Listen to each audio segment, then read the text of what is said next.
Hey guys, welcome back to my channel. My name is Brie in case you're new here, and if you are, don't forget to subscribe down below. Today's video is going to be hopefully a helpful video on how to avoid burnout this semester, specifically this spring semester of 2021. It's online still, at least for me and most people, it's still online. We just had a very exhausting online semester, and also we have no breaks this semester, so it's just 16 straight weeks of online classes. And it's going to be awful, but I wanted to hopefully give you guys some tips and ideas on how to avoid burnout and how to make the semester a little bit less painful for you. So hopefully this video helps you. If it does, make sure you let me know in the comments down below. Give this video a thumbs up. And all right, let's get into it. I have my tips right here on my iPad. So if you see me looking down and reading, that's why. I wanted to make sure that I got all my thoughts out and I was very organized for you guys so I can give you like actual logistical step-by-step things that you can do to avoid getting burnt out and to avoid those negative feelings that we were all feeling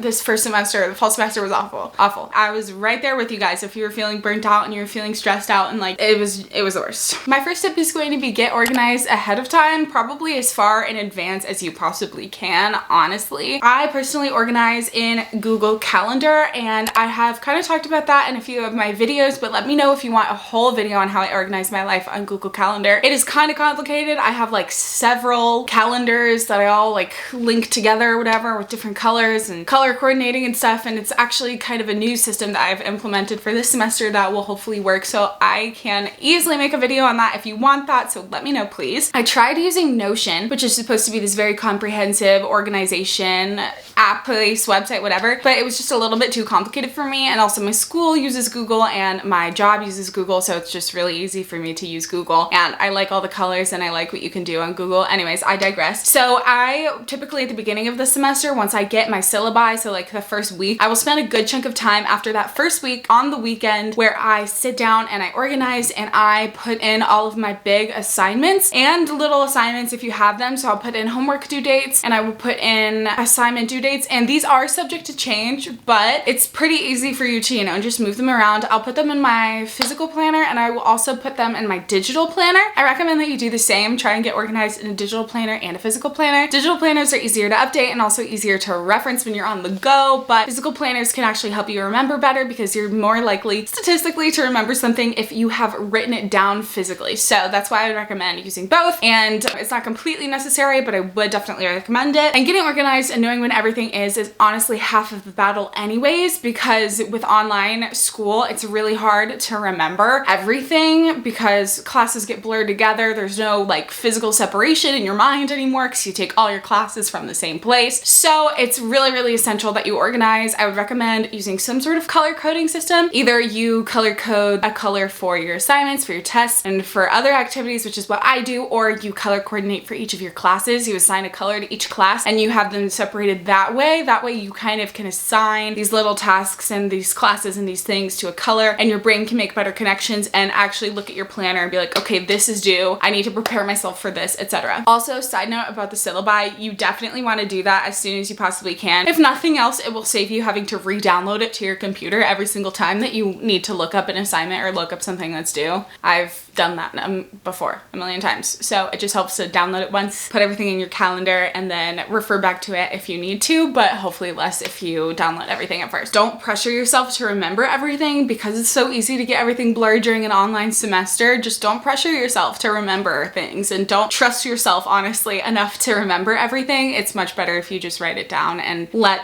your future self remind you. Do a favor for your future self. What am I even trying to say? My next tip would be to keep your space as clean as you can. I know it's hard, but here is a really easy way to do it. Set a 10-minute timer at the beginning of the day or the end of the day or both, and just clean for those 10 minutes. I promise you, you have the spare 10 minutes, and once you're done with those 10 minutes, you don't have to keep cleaning, but you'll be surprised how much you can tidy up. Personally, I have a hard time keeping my counters clean. I always kind of let like makeup products, skincare products, hair products kind of clutter my counters, so this is when I use my 10 minutes and I clean up my counters and put everything away, and then my space feels cleaner. It's really essential to keeping a healthy mindset, especially since you're doing school in your space. It's really, really helpful if it's clean, and it'll be a lot easier for you to focus. I know this is really, really hard for a lot of people, especially people who suffer from mental illnesses. Don't worry, I'm not trying to exclude you. This is why the 10-minute thing is so helpful. You just assign those 10 minutes, maybe play some of your favorite music, and that's all. No pressure, just 10 minutes, and then you can move on with your day, or you can go to bed knowing that you did something at least a little bit productive and something that kind of helped you adapt to your space better, if that makes sense. Another tip would be to keep a physical journal, a physical pen and paper journal where you can just brain dump. I do this almost every day, but you can do it like once a week. You can do it in the mornings if you need to. Brain dump everything, all of your responsibilities maybe for the day. You can put down a to-do list. You can brain dump just how you felt about your day, how you felt about the day yesterday. Just put your thoughts on paper. Maybe you can scribble, draw, whatever it is, however you feel inclined. But a physical journal will just really help you get some feelings out and declutter your mind so that you can focus better on school, and then also so that you just don't get burnt out trying to stuff everything in your brain. If that makes sense, you can actually just like get some stuff out of your brain so you have more room to process your education. Use the Pomodoro Technique. Every productive person knows about this technique. Every productive person has done it or does it. It is so helpful and so important. So what you're gonna do, the Pomodoro Technique, is you're going to set a timer for however long you want. They recommend between 25 and 50 minutes, and those 25 to 50 minutes are going to be uninterrupted workflow time. So you're gonna just set the timer, you're gonna work for those minutes, and then you reward yourself with a break. They recommend a 5-minute or 10-minute break depending on how long you've worked. You're gonna take a break, and then once your break is over, you're gonna do it. But the important part is that you actually are timing your break. You're not like, okay, break time, and then you have a break for an hour. You time your break for 5 minutes. You give yourself a brain break. You check TikTok. You watch one YouTube video. Watch one of my YouTube videos. Just kidding. And then it's like, okay, back to work. And then you have another increment of focused study or work time. And then you add yourself a break after that. And then you have one more increment of work time, and then you get a longer break after 3 successful work times. So what I typically do is I do a 45-minute work break,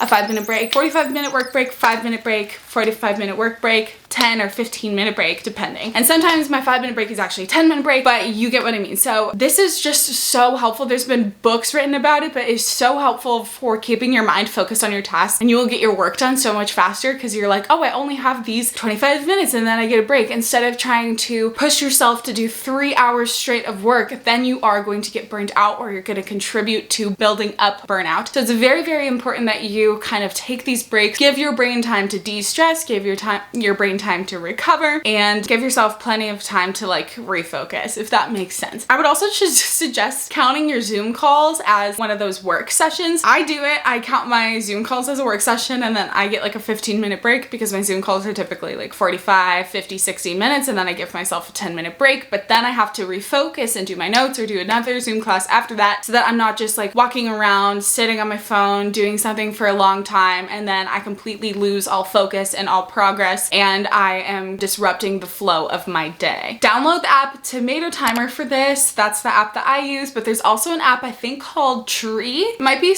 called something else, but I'll look it up. But it's an app where you set the timer for how much you work, and then it like grows a tree for how long you stay off of your phone. And if you go onto your phone, it kills a tree, and then for every like couple of trees or points or whatever that you accumulate in that app, you can actually plant a real tree. So it's good if you love the environment. I did like that app, but the reason that I use Tomato Timer is because it's actually like designed for the Pomodoro Technique. So it like times your breaks and it times your work sessions so that you don't have to like set the timer yourself. You just leave your screen up and you don't have to like set the timers yourself and take that extra time. So I would definitely recommend using that if you want to. Also, what I like about that app is that you can like put what you're working on. And I don't know why, but if I look over at the timer, if I like feel drawn to my screen, it says you're working on Spanish homework, and then I feel more inclined to keep working.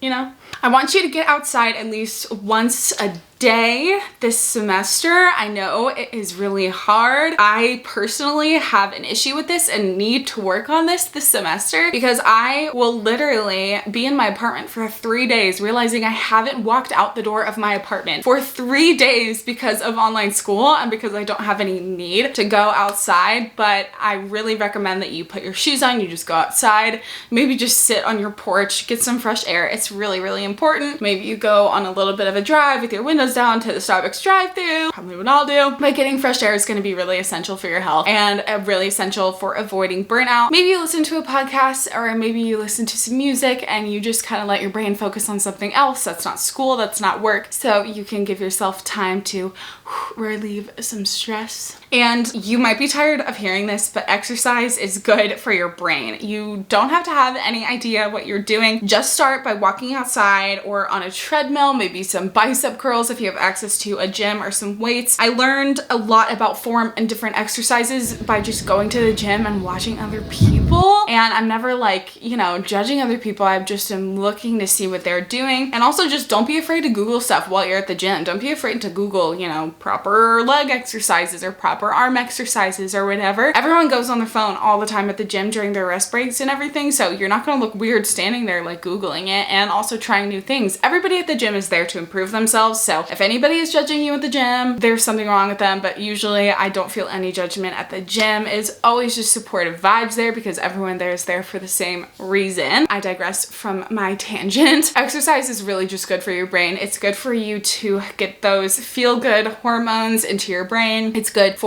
longevity of your focus. It's good for your sleep. You need sleep if you're avoiding burnout. That's a whole nother thing I could talk about, but it's just good for you. And I know you're tired of hearing that. If you really can't get yourself to exercise, then go on a walk while you're listening to one of your Zoom classes. Get on the treadmill while you're on one of your Zoom classes and just walk. I swear you have to do it. It's so important to your health. It's so important to avoiding burnout. It's getting exercise. This video is getting kind of chaotic. I'm realizing why. It's supposed to be helpful. And if you're somebody who is really struggling with getting yourself motivated or with feeling okay during the day, I understand that. We're all kind of in that boat, but there are a lot of people who have it worse than others. Something that they really recommend for people who are suffering with depression is following a very strict routine. And then I know a lot of us can be seasonally affected, like the winter months, January, February especially, can be really hard for a lot of us, and we can kind of fall into these depressive states. So what they recommend is following a really strict routine during your workday so that you can know in advance what you're going to do and how you're going to do it and for how much time you're going to do it. And that really helps your brain accomplish these tasks without it seeming so hard. Because I know that even just getting out of bed and brushing your teeth can be really hard for some of us, and that really stinks. And if you feel like that, I feel for you. Hopefully you are seeking treatment or help somewhere else, but a really strict routine that you write down and you follow religiously every single day will really help with your mindset, and it'll help with burnout. Your body will become accustomed to your routine, so working won't take as much physical and mental energy because you're going to be used to doing it at this specific time. Your brain will be ready for it. It'll take you a few days to get used to your routine and to get accustomed to it, but don't give up because it is 1,000,000% worth it. And it is one of the most essential parts of my life is following my strict routine, because then I just feel a lot better. And that is something I'm not currently good at, but I'm going to be working on this semester. Brains love routine though, just for anyone in general. You don't have to be struggling to want to have a strict routine. Oh, the UPS guy is outside. This happened during my video yesterday too. Moving on to some more tips though. Try and read a physical book that interests you. I've been reading the same book since November, but if you just have a book that you can pick up, maybe read before bed, you can kind of take some time to focus your brain on physical paper. I would really recommend that. Try getting like one that's just fun and easy to read. It can give your brain something else to focus on. Drink as much water as you can. The burnt out brain is dehydrated. It needs a lot of water, especially in the morning. Drink a lot of water. That's really helpful for your brain health in general. So drink a lot of water, drink as much as you can. Don't drink too much. You don't want like, you know, clear pee, but you want like a nice light yellow pee. And make sure you drink water when you're thirsty and you're not just chugging caffeine. And there's a huge fox outside. Dang, it looks like a dog. Liquid IV is my because it helps me stay hydrated during the day without having to drink like glass after glass of water, and it tastes good, so definitely check Liquid IV out. Love that brand, they're to die for. Designate screen time and contentless time. I love listening to podcasts or watching something in the background while I cook or clean so that I can feel like I'm engaging with something or that I can feel entertained, and there's nothing wrong with that. We all do that, but I think it's good to set aside a task at least once a day where you do it without listening listening to anything, without engaging anything, without watching anything. So maybe that's just your skincare routine, getting ready in the morning. You just don't play music, you don't play a podcast. That's something I really need to listen to, honestly, just like being in silence and letting myself think. Maybe that is, you know, while you're cooking a meal or while you're letting your food just microwave for 5 minutes, you just don't even watch TikToks. You just kind of let your mind just kind of wander. That's really good for your mind. It's good for your brain health, and it will help you not get burnt out from the screen, which is a huge part of how hard online school is that we kind of just focus on the screen for work, and then we focus on the screen for pleasure as well. And it's kind of important that we do something that's not screen time, if that makes sense. As for the long term, I know it's really easy to get burnt out from online school. I felt it. Everyone experiences it on a different level in different ways. Give yourself plenty of time to rest on the weekend and time to socialize with people in person safely. So your roommates or distance outside with some friends, outside of coffee shop, family, your dog, whatever it may be. You need interaction to stay sane. Maybe go for walks and like people watch, anything. You just need something to stay sane. So give yourself plenty of time to do this, but then also give yourself plenty of alone time where you just chill and relax on the weekends and it's not too crazy. I would advise you against having any days where it's like all or nothing and you are completely grinding for a day or 2 days and you just grind, or you're like up all night doing work. I really advise you against pulling all-nighters. If you can avoid it at all costs. But this usually happens when you've procrastinated, which I have talked about a lot in the past videos, so go ahead and watch those. I will suggest them up here, but go ahead and watch those videos if you would like to. And I talked about it a lot in my most recent video about straight A's, but it's best to pace yourself and get things done in increments. So the Pomodoro Technique, so that you're moving at a healthy pace and not forcing 1 million tasks into one day. So you don't want to just be grinding for 2 days out of the week, but then be burnt out for the rest, trying to recover. You want to work in small increments. That's basically the biggest point, the biggest takeaway you could get from this video is work in increments and don't force yourself to do too much at one time.